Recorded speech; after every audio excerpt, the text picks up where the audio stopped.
Alhamdulillahirabbil alamin bihi nasta'in ala umuri dunya waddin.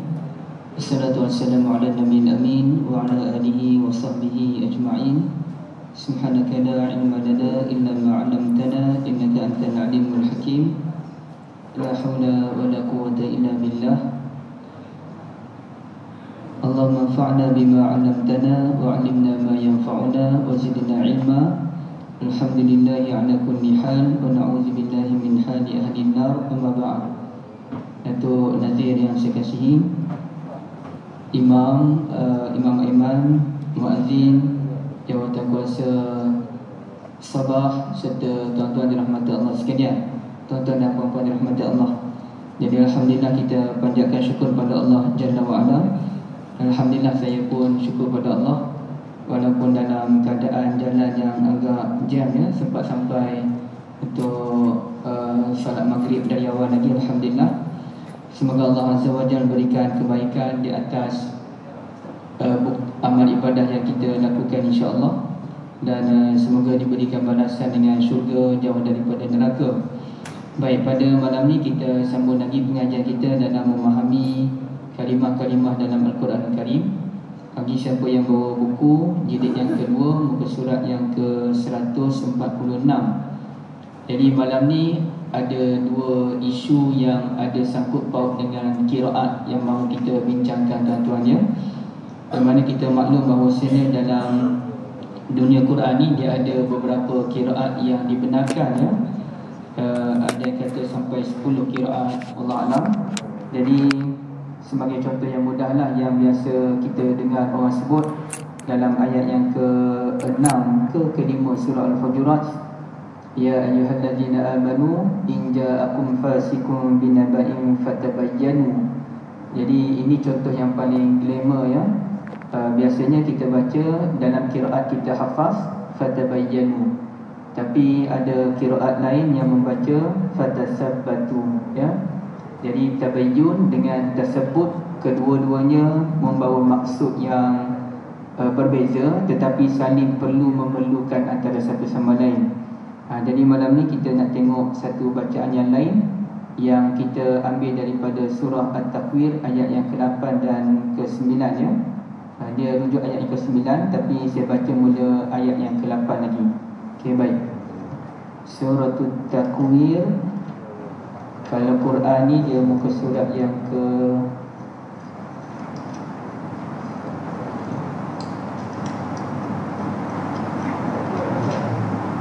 muka surat 586. Muka surat 586 ayat 8 9. A'udzubillahi minasyaitonir rajim. Wa idzal mau'udatu su'ilat bi ayyi dzambin qutilat. Dan apabila anak-anak perempuan yang ditanam hidup-hidup ditanya. Wa idzal mau'udah, mau'udah tu anak-anak perempuan yang ditanam hidup-hidup. Su'ilat ditanya, bi ayyi dzambin, atas dosa apakah, qutilat, mereka dibunuh. Okay. Jadi sebab dosa mengapa mereka dibunuh ataupun ditanam hidup-hidupnya. Assalamualaikum. Kereta WVY blok boleh tolong keluarkan sekejap. Ada hamba Allah ni nak keluar, dia tak dapat. So kereta musik blok WVY, kereta WVY nombor berapa? 316. Boleh tolong keluar sekejap. Ya ke? Okay. Okey, nombor satu.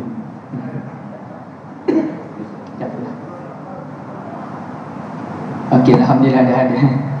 Okey, wa idzal mau'udatu su'ilat, dan apabila anak-anak perempuan ditanya hidup, yang ditanam hidup-hidup ditanya, bi ayyi dzambin qutilat, atas dosa apa mereka dibunuh.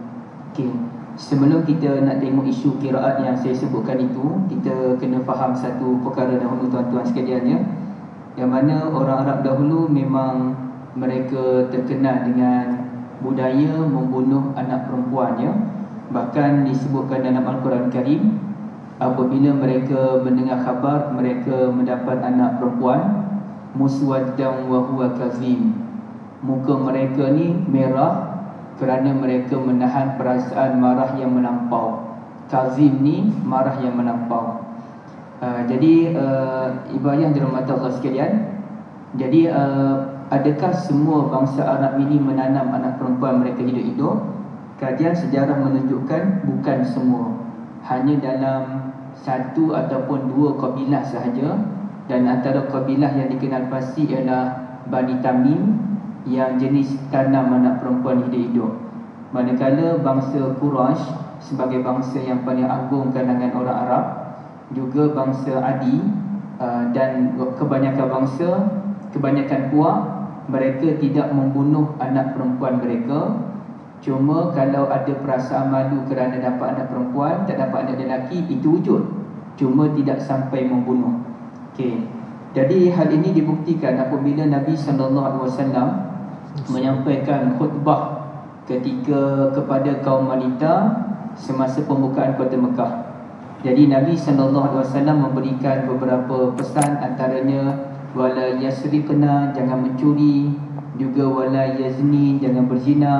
Dan antara pesan SAW ialah jangan bunuh anak perempuan.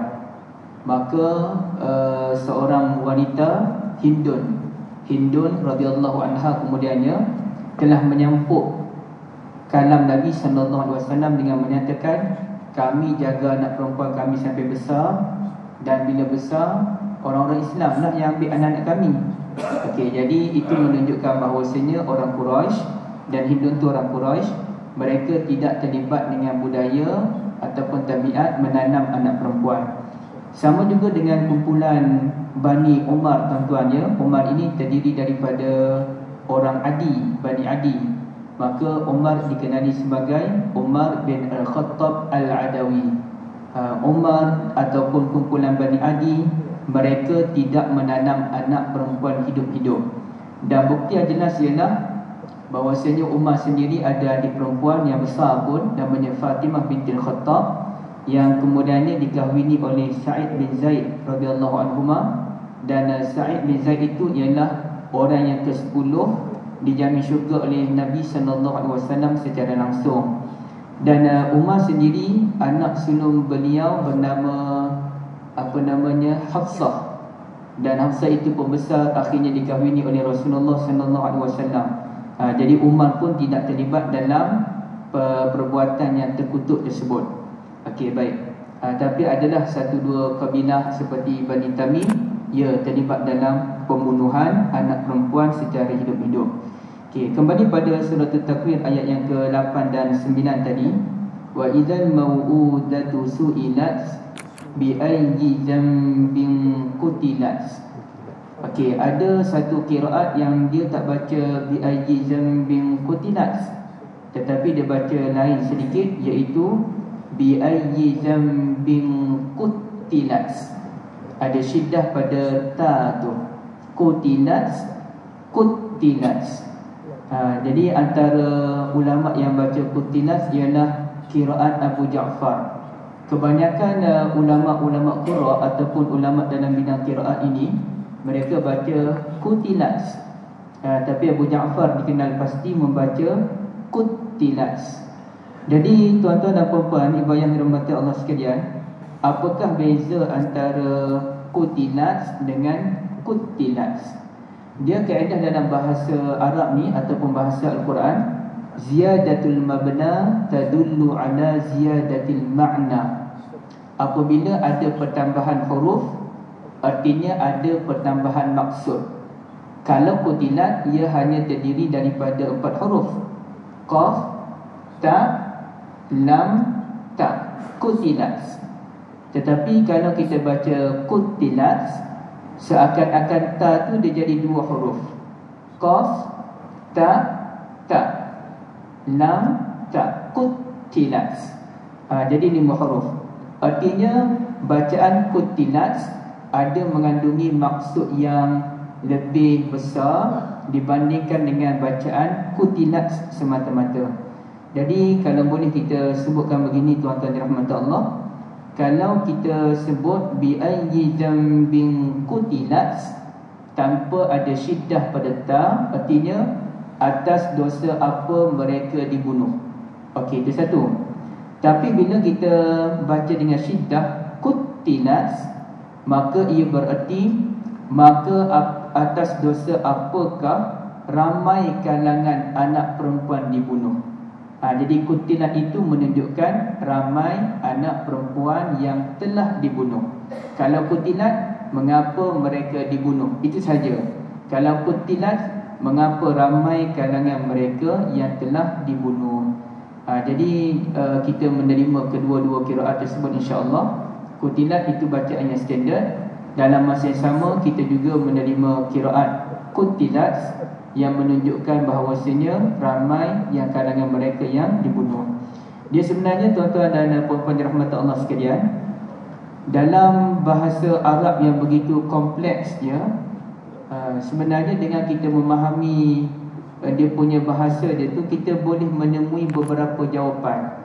Contohnya begini, apabila berlakunya peristiwa isteri Al-Aziz cuba menggoda Nabi Yusuf AS, dan kemudiannya Nabi Yusuf AS didapati selamat dan didapati tidak bersalah, maka orang-orang perempuan bangsawan yang tahu cerita tersebut mula buat gosip.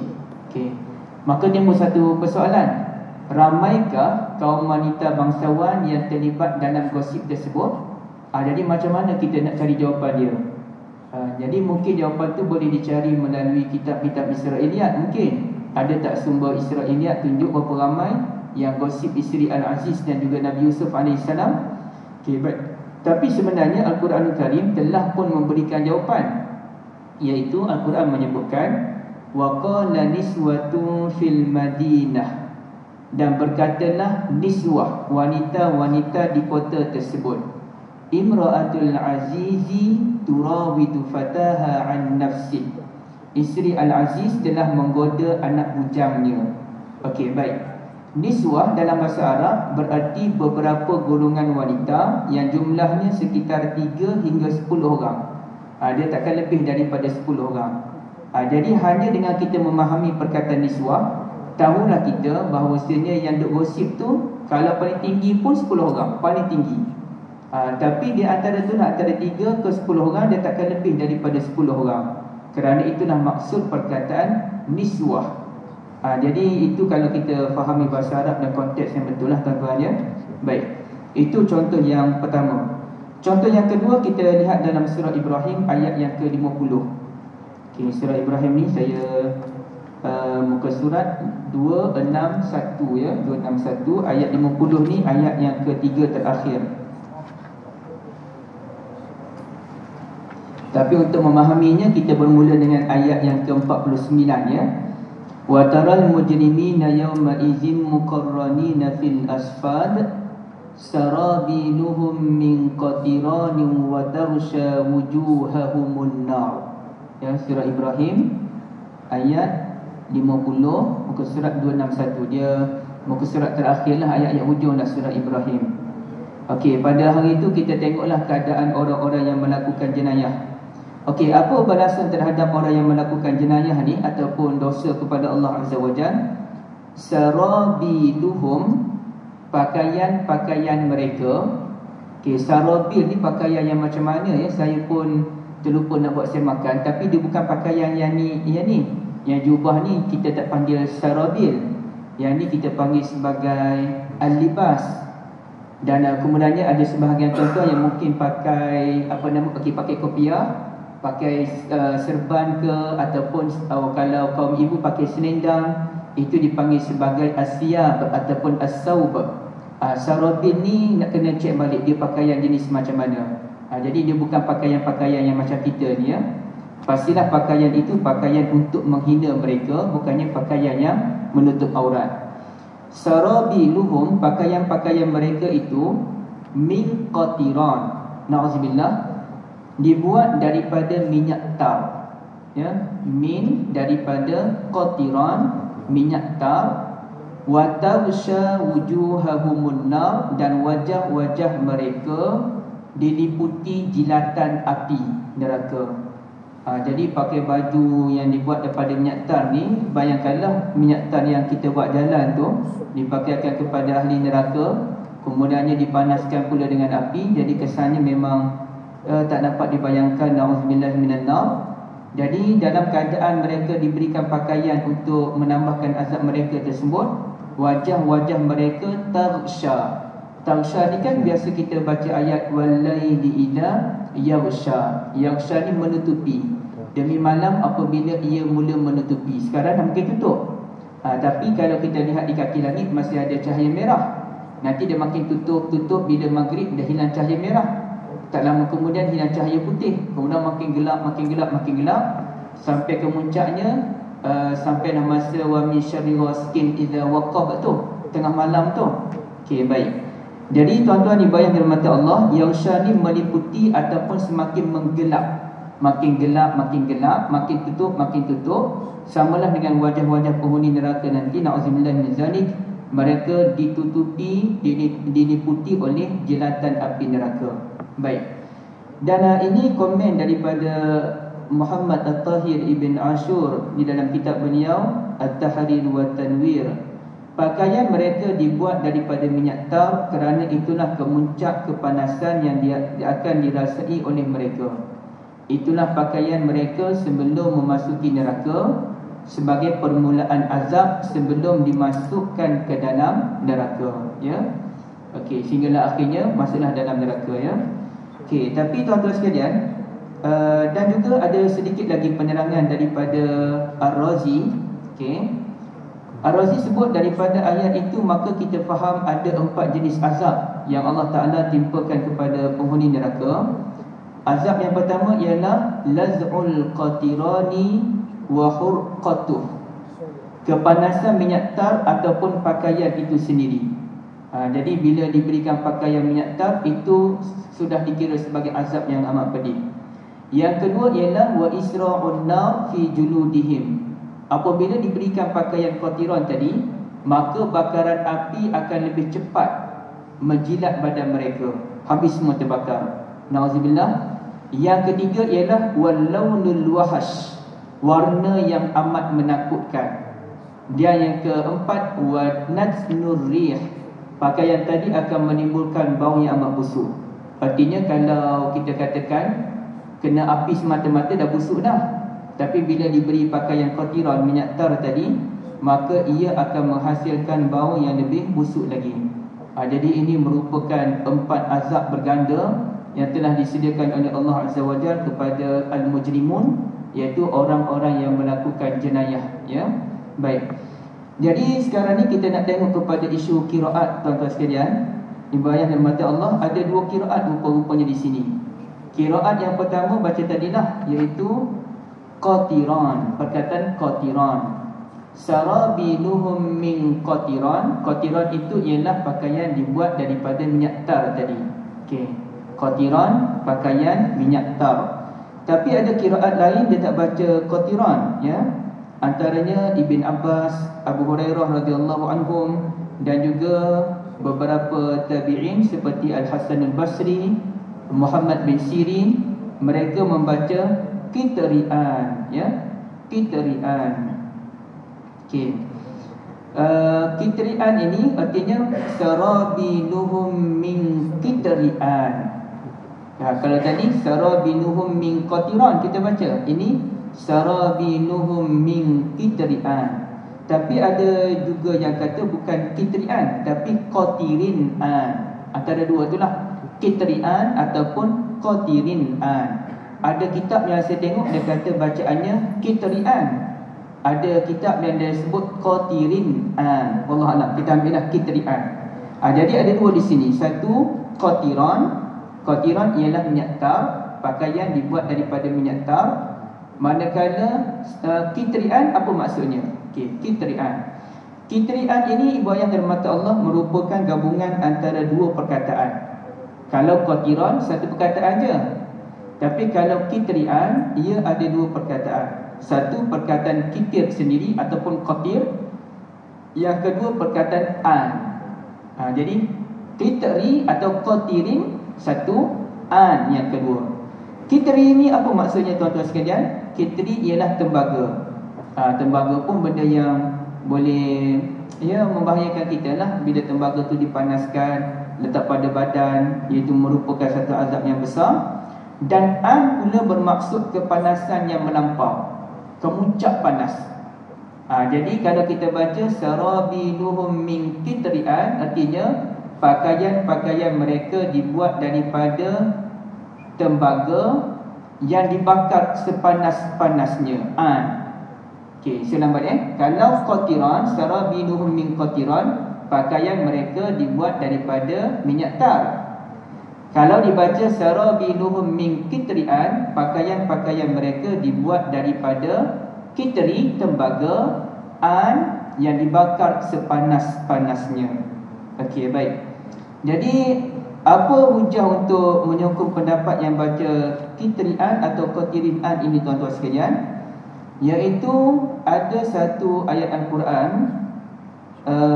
kita baca dalam suratul Kahfi, cerita tentang Zulkarnain, yang muka surat kedua terakhir tu Zulkarnain minta qala atuni ufrigh alaihi kitra. Baca kitra. Berikan kepada saya agar saya dapat tuangkan ke atas tembok ini. Nak tuangkan apa atas tembok ini? Kitra, yakni tembaga yang dipanaskan. Jadi itu yang kita faham. Kitri ini ialah tembaga yang dipanaskan sepanas-panasnya. Maka di sini kalau kita terima kedua-dua qiraat ini tuan-tuan sekalian, artinya kita dapat faham bahawasanya ada dua bentuk azab berbeza disediakan oleh Allah Azza wa Jalla. Ada azab yang pertama, pakaian ahli neraka dibuat daripada minyak tar. Dan yang keduanya ialah pakaian ahli neraka dibuat daripada tembaga yang telah dipanaskan ke tahap yang paling memuncak. Na'udzubillah min zalik. Okey, baik. Jadi itu isu yang kedua tuan-tuan sekalian Dan sebenarnya dia ada, mungkin saya ada pernah sebut di sini, saya pun dah lupa dah. Bagi menggambarkan dahsyat-dahsyatnya neraka ni, Allah Ta'ala sebut dalam surah Al-Waqi'ah. Ini surah yang biasa kita baca. Dan saya kira surah Waqi'ah ni, kalau kita dengar orang baca tu, kita macam boleh bayanglah sikit sebanyak, walaupun kita tak hafal, tapi kita boleh bayangkan itulah ayat-ayatnya macam mana Antaranya Allah Azza wa Jalla sebut dalam surah Al-Waqi'ah tu, muka surat 536, pada ayat 53 dan 54 di situ. Okey, tapi kita mula 51. Summa innakum ayyuhad-dallunal mukazzibun. Kemudian ini cerita kamu wahai orang-orang yang benar-benar sesat dan mendustakan kebenaran. La'akiluna min syajarin min zakum. Kamu benar-benar akan makan daripada pokok zakum. Tu atas sekali tu, muka surat 536 atas sekali. Famali'una minhal butun. Mereka akan memenuhkan perut mereka tu dengan buah zakum. Kena makan juga macam mana pun. Makan tu bukan untuk menghilangkan lapar, tapi makan menambahkan azab. Fasharibuna alaihi minal hamim. Maka mereka juga minum daripada air yang panas mendidih. Hamim, panas mendidih. Fasharibuna syurbal him. Mereka minum bagaikan unta minum. Hadza nuzuluhum yaumaddin. Dikatakan inilah hidangan kamu pada hari pembalasan kelak. Jadi yang peliknya tuan-tuan ibu yang dirahmati Allah, pada ayat 55 Allah Azza wa Jalla menyatakan fasharibuna syurbal him. Al-him tu unta. Tapi kalau kita perhatikan dalam Al-Quran Al-Karim, unta ni telah disebut oleh Allah Azza wa Jalla dengan beberapa istilah. Yang biasa kita dengarnya ialah ibil. Afala yanzuruna ilal ibil kaifa khuliqat. Apakah kamu tidak sentiasa memerhatikan kepada ibil, unta, bagaimana ia diciptakan? Itu yang biasa kita dengar. Ataupun selain daripada ibil, perkataan yang menunjukkan unta yang popular juga ialah jamal. Hatta yalijal jamadu fi sammil khiyat. Sehinggalah unta masuk ke dalam lubang jarum, untuk menunjukkan mustahilnya perkara itu boleh berlaku. Okey, baik. Jadi biasanya nama ibil dengan nama jamal. Ada lagi nama lain iaitu al-'ir. Al-'ir walamma fasalatil 'iru, itu dalam surah Yusuf. Ataupun apa nama, faqulu ya abana inna banaka sarakum was'alil qaryati allati kunna fiha was'alil qaryati allati kunna fiha wal-'ira. Jadi unta dalam cerita Nabi Yusuf 2 kali disebut dengan perkataan al-'ir. Okey. Tapi yang famousnya ibil, yang famousnya jamal. Itu yang famous. Dan tiba-tiba Al-Quranul Karim surah Al-Waqi'ah ayat 55 memperkenalkan unta dengan nama yang berbeza. Inilah satu-satunya nama unta yang pelik disebutkan dalam Al-Quran, iaitu Al-Him. Kalau kita faham unta dulu, ahli neraka akan minum daripada air yang panas bagaikan unta. Kita maklum unta ni jenis minum air banyak, berliter-liter banyaknya, dan disimpan dalam badan dia air panas tersebut. Okey, unta minum air dalam jumlah yang banyak. Gambarannya ahli syurga, ahli neraka dia minum juga air yang terlalu panas tersebut sebagai azab ke atas mereka, iyadzabillah. Tapi sekarang ni unta yang disebutkan oleh Allah bukannya ibil, bukannya jamal, bukannya ir, tetapi unta him. Him ini ibu ayah dan rahmat Allah sekalian, kata ulama tafsir, ialah unta yang berpenyakit. Dan saya pun dah baca sedikit petikan-petikan tentang unta him ni dan tengok video sekali. Unta berpenyakit yang mana dia ditimpa penyakit dahaga yang melampau, yang mana dia akan minum air tanpa henti dan tak hilang dahaganya. Kalau unta yang biasa nak berjalan jauh ni, dia minum-minum berapa liter dia berhentilah, dia dah simpanan dah cukup dah dalam 1 ataupun 2 bonggolnya itu. Yang ni dia minum tak henti, tak hilang-hilang dahaganya. Sampaikan orang Arab, dia akan buat begini, dia akan cari seekor ular hitam yang kecil, dia buka mulut unta tu, dia masukkan ular ke dalam mulut unta tersebut. Jadi itu cara perawatan unta tu yang Allah Ta'ala memang dah buat. Jadi itu bukan menyeksa lah, itu cara merawat dia. Okay. Artinya Allah Azza wa Jalla menyatakan, semoga Allah selamatkan kita semua, maka ahli neraka akan minum air yang panas. Mereka minum bagaikan unta berpenyakit yang minum tanpa henti, tak hilang-hilang dahaga. Dan menunjukkan gelojoh, minum tu dalam keadaan gelojoh, seksa, tapi tak boleh berhenti, kena minum juga tanpa henti. Jadi ini satu azab yang luar biasa disebutkan oleh Allah Azza wa Jalla. Dan kita berhenti di situ. Kita teruskan lagi perbincangan yang ke depan. Saya nak ke depan ni iaitu ayat saya tanda sekejap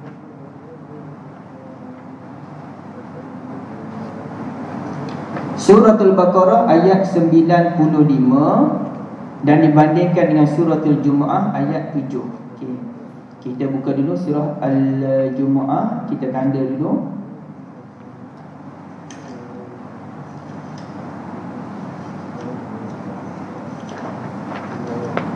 Al-Jumu'ah tu muka surat 553, ya, 553. Tu Al-Jumu'ah. Al-Baqarah pula ayat 95. 95 tu muka surat 15, ya, muka surat 15. Okey. Muka surat 15 satu, muka surat 553 satu. Dalam surah Al-Baqarah Allah Azza wa Jalla sebut, ini bukan isu qiraat, ya, ini isu yang lain pula. Walan yatamannawhu abadan bima qaddamat aydihim wallahu alimun bizzalimin. Dan sudah tentu mereka tidak akan bercita-cita hendakkan mati itu selama-lamanya dengan sebab dosa yang mereka lakukan, dan Allah Azza wa Jalla amat mengetahui keadaan orang-orang yang zalim tersebut. Okay, itu dalam surah Al-Baqarah.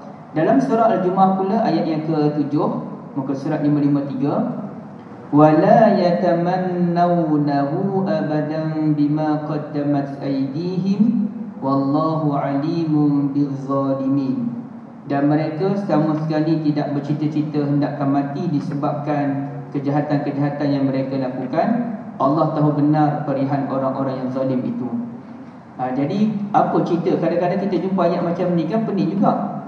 Kenapa Allah suka sebut fatamannawul mauta in kuntum sadiqin? Kalau kamu ni betul sangat, ajaran kamu betul sangat, maka bercita-citalah untuk mati. Okey.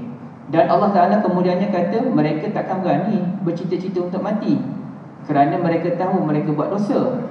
Apa maksudnya? Maksudnya ialah kalau betul ajaran kamu ni, kata Allah kepada orang Yahudi dan Nasrani, dan ajaran yang betul ini pasti akan memberikan kebaikan di hari akhirat nanti, kamu semua akan dapat syurga nanti, maka kamu tak nak ke mati dapat masuk syurga? Dan Allah Ta'ala pun menyatakan mestilah mereka tak berani nak mati kerana mereka tahu ajaran mereka bukan bawa ke syurga pun, bahkan ajaran mereka telah menyeleweng. Yang berani mati ni orang Islam je, tapi bukanlah berani mati tu maknanya kita nak mati, kita berani menempuh kematian, bukan. Artinya kita berani menghadapi kehidupan selepas kematian kerana kita yakin dengan pegangan kita, insya-Allah kita semua boleh masuk syurga Allah Azza wa Jalla. Soal dosa lain itu cerita lain lah, tapi soal akidah, pegangan, sudut pegangan kita yakin kita semua Tuhan yang betul, ajaran kita tidak menyeleweng, kita ikut cara Nabi Muhammad SAW. Jadi untuk menghadapi kehidupan selepas kematian kita berani. Kalau orang Yahudi dan Nasrani berani tak menghadapi kehidupan selepas kematian dengan agama yang telah diseleweng ini? Mereka takkan berani. Okey. Tapi cerita cara Allah Ta'ala mencabar mereka ni dalam dua surah ini berbeza, ibu ayah dirahmati Allah sekalian. Kerana berbeza tu pada perkataan tidak. Kalau yang awal tu walan, Allah sebut walan, walan yatamannawna, walan yatamannawhu. Okey, walan yatamannawhu abadan bima qaddamat aydihim. Perkataan digunakan walan. Manakala yang dalam suratul Jumu'ah Allah Ta'ala tak sebut walan, tapi wala. Wala. Jadi dalam bahasa Arab ni la, lam, lan semuanya berbeza. Lam pun ada yang biasa yang kita dengar, lam yakunil ladina kafaru min ahlil kitab wal musyrikin. Lam. Apa beza antara la, lam dan lan? Kalau la tidak dalam keadaan biasa, ya, mereka tidak akan berjaya. Innahu la yuflihuz zalimun. Sesungguhnya tidak berjaya selama-lamanya orang penzalim-penzalim. Okey, la. Tapi boleh berjaya lagi tak penzalim di dunia? Boleh kalau mereka berubah. Tapi selagi mana mereka tak berubah, mereka tak akan berjaya. Apabila Allah Ta'ala sebut lam, lam ini cerita lama. Lam, kullam tu'minu. Datanglah beberapa orang Arab Badui dan menyatakan amanna, kami beriman. Allah Azza wa Jalla sebut kepada Nabi SAW, katakan kepada mereka lam tu'minu, kamu belum lagi beriman. Cerita lamanya kamu belum beriman. Sekarang ni kamu kena iman betul-betul. Okay, lam cerita yang lama. Tapi kalau Allah Ta'ala sebut lan, tidak, lan itu cerita tidak ke depan, masa depan. Jadi kalau kita lihat apa contoh lan, ya, masa depan, lan tanalul birra hatta tunfiqu mimma tuhibbun. Tidak mendapat kebaikan berupa syurga sehinggalah kamu infakkan benda yang kamu kasih. Jadi lan tu cerita ke depan. Ke depannya cerita pasal syurga takkan dapat. Kalau kita terlalu mencintai dunia, sampaikan langsung tak nak sedekah walaupun sedikit, sampaikan langsung tak nak tolong orang walaupun sedikit, maka tak layak masuk ke dalam syurga. Nak masuk syurga, kita kena korbankan mengikut kadar masing-masing lah. Okey, baik. Ibu yang dirahmati Allah sekalian, jadi kalau kita tanyakan kenapa dalam suratul Jumu'ah dulu Allah Ta'ala sebut la dan tidak, inilah ni kira penegas, perkataan tidak yang paling tidak tegas lah. Kerana ini cerita tentang dunia. Kita lihat pada ayat yang ke-6, Allah Azza wa Jalla sebut qul ya ayyuhalladzina hadu, katakanlah wahai orang-orang Yahudi, in za'amtum annakum awliya'u lillahi min dunin nas, jika kamu mendakwa sesungguhnya kamulah penolong-penolong agama Allah selain bukannya orang lain, fatamannawul mauta in kuntum sadiqin, maka cubalah berani tak kamu bercita-cita untuk mati jika kamu orang yang benar. Jadi dakwaan mereka, kamilah penolong-penolong agama Allah. Kan mereka sebut the chosen people of God kan, manusia pilihan. Orang lain semuanya bukan pilihan. Bahkan orang Yahudi sendiri mendakwa tidak ada orang layak memeluk agama dia, dan agama dia bukan agama dakwah. Ia berbeza dengan agama Islam, agama Kristian yang merupakan agama dakwah. Yahudi tak. Agamanya ialah agama untuk orang tertentu sahaja. Okey, baik. Dan bahkan bukan senang nak jadi orang Yahudi. Jadi di sini kalau kamu dakwa kamulah manusia pilihan, kekasih-kekasih Allah, jadi benda tu ialah dakwaan dunia, tuan-tuan sekalian.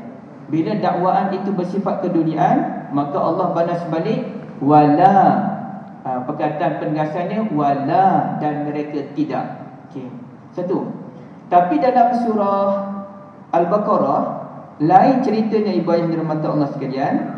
Yang mana dalam surah Al-Baqarah, kalau kita lihat pada ayat 94, ya, sebenarnya kena tengok lagi ayat yang sebelum. Itu cerita tentang orang Yahudi Bani Israel yang bersikap kurang adab dengan Nabi Musa AS. Tapi kita ambil sampai ayat 94 je. Qul in kanat lakumud darul akhiratu indallahi khalisatan min dunin nas. Katakanlah, jika betullah negeri akhirat ini hanya disediakan untuk kamu, bukannya untuk orang lain. Yang kamu dakwa ni, syurga ni milik kamu, bukan milik orang lain, maka berani tak kamu bercita-cita untuk mati? Kalau betullah dakwaan kamu. Jadi dakwaan mereka tu dakwaan ke depan lagi, tuan-tuan sekalian. Iaitu bukan dakwaan di dunia. Ke depan nanti, bila kita semua mati dan kita hidup semula, kamilah orang Yahudi akan mewarisi syurga. Itu dakwaan mereka. Oleh kerana dakwaan mereka itu ke depan, dan dakwaan itu lebih besar. Kalau dakwaan yang pertama, kami manusia pilihan, okey. Tapi dakwaan yang lebih dahsyat daripada itu, kami je yang layak masuk syurga, khalisatan min dunin nas. Orang lain semua tak layak masuk syurga. Kristian baik, Islam baik, Majusi baik, semua tak dapat masuk syurga. Maka Allah Ta'ala balas walan, dan mereka tak berani pun bercita-cita untuk mati buat selama-lamanya. Ceritanya ke depan lagi. Itulah beza antara la dengan lan yang disebutkan oleh Allah Azza wa Jalla. Jadi ini menunjukkan halusnya bahasa Al-Quran, ibu yang dirahmati Allah sekalian. Hatta bila kita tengokkan Al-Quran ni, hari itu saya ada study sikitlah tentang surah An-Nur, surah cahaya. Dahsyat cara ulama faham Quran ni, ibu sekalian. Ulama-ulama dulu faham Quran gini caranya.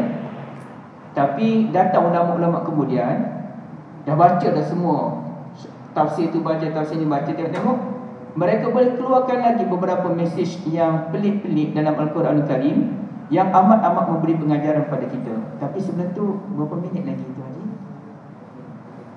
Habis dah? 15 Seminit. Seminit je. Okey, tak boleh panjang ni. Okey, sikit je. Allah Ta'ala sebut begini, kan ayat Allahu nurus samawati wal ardh. Allah cahaya langit-langit dan bumi itu kan. Kalau kita baca surah An-Nur tu, saya nak pending sikit je. Kita pun keliru, kenapa tiba-tiba ada ayat Allah cahaya langit-langit dan bumi? Apa kaitannya dengan ayat sebelum dan ayat selepas? Maka ada ulama sebut, kena tengok ayat ni dia mesti saling berkait, dia tak akan terpisah. Pada muka surat 354 tu, ayat Allah nurus samawati wal ardh ayat 35, kita kena mula dari awal lagi. Mula dari awal, kita pendekkanlah bermula ayat 30 contohnya. Tentang orang beriman kena jaga pandangan mata, kena jaga kemaluan. Ayat 31, wanita beriman pun kena begitu juga, jaga maruah diri. Kemudiannya cerita tentang perkahwinan. Ulama pun keluarkan satu faedah yang besar. Sesiapa yang jaga pandangan mata, siapa yang memelihara kemaluan, lelaki beriman, wanita beriman, berkahwin kerana mendapat redha Allah, akan mendapat cahaya daripada Allah Azza wa Jalla. Jadi itu dia punya point, tapi saya tak nak panjangkan. Semoga Allah Azza wa Jalla memberkati kita semua insya-Allah. Rabbana atmim lana nurana wa fil lana innaka 'ala kulli syai'in qadir. Subhanakallahumma bihamdika asyhadu an la ilaha illa anta astaghfiruka wa atubu ilaik. Assalamualaikum warahmatullahi wabarakatuh.